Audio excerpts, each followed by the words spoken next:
Welcome to this tutorial video. In this course, we will guide you step by step on how to set ambient light blocking. Let's try it together. Enter Interior Design.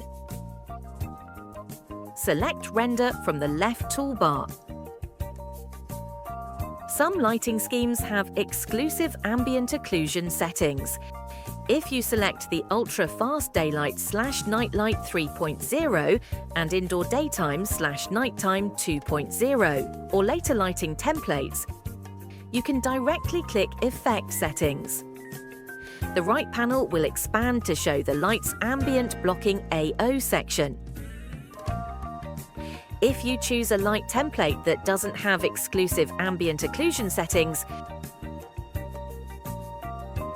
you can set ambient occlusion parameters in Advanced Settings.